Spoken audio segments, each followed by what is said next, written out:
Hey, you know what? I'll just serve.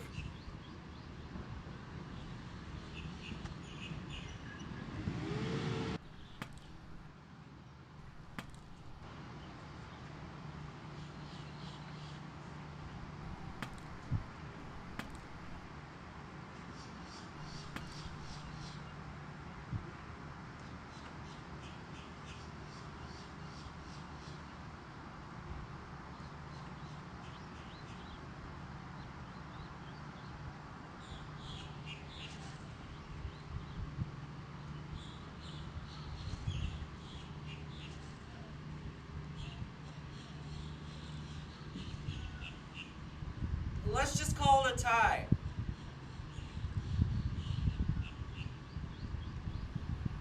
Same time next week?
It was a normal day at the office. I wasn't expecting anything out of the ordinary to happen, so I called my husband.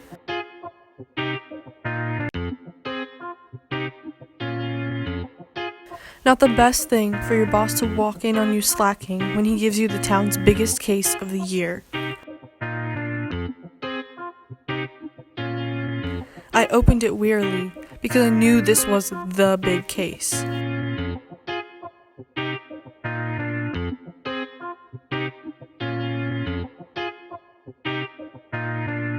We've been on the hunt for this culprit for years. As I read the details of the case, I knew it was my duty to put a stop to her reign.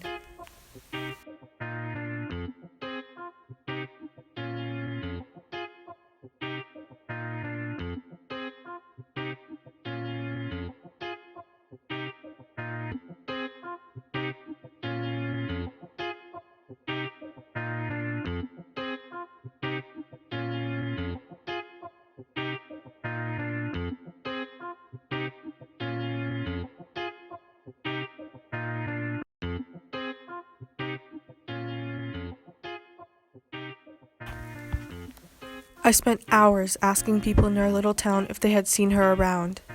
I walked through alleyways and shops, and nothing came up. Defeatedly, I walked to find a place to sit. I assumed that girl was too clever to be seen out in the open. I was wrong.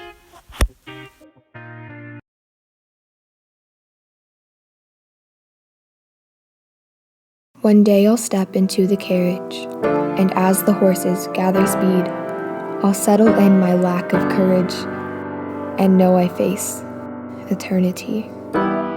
Of course I'll pass the children playing, And as she said, the fields of grain. Somewhere in the scape of yellow, I hope to see a growing green. And somewhere in the setting sun, my love, I hope they'll wait for me. But do I now disgrace my soul, the light of which is not to know, to discover yet never told, to laugh and cry and love behold? The glory that they give to stars I've quite never understood exists to be seen, briefly and keen. What lack of livelihood! I passed the gleaming waters, but only for the view. I could not stop the carriage. I'm sure I wanted to.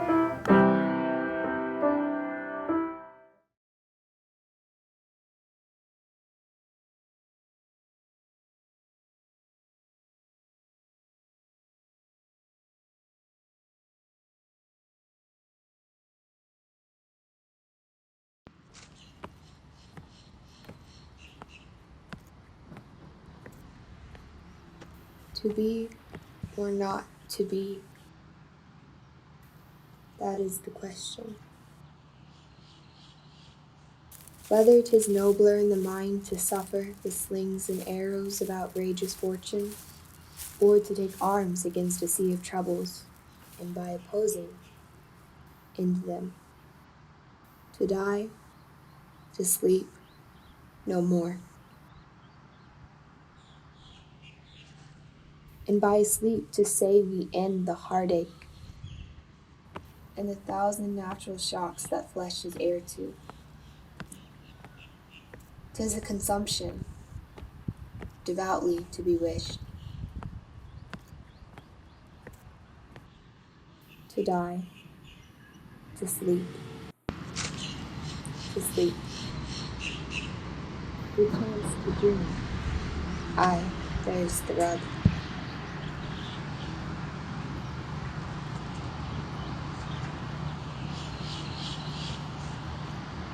For in that sleep of death, what dreams may come, when we have shuffled off this mortal coil. There is the respect that makes calamity of so long life.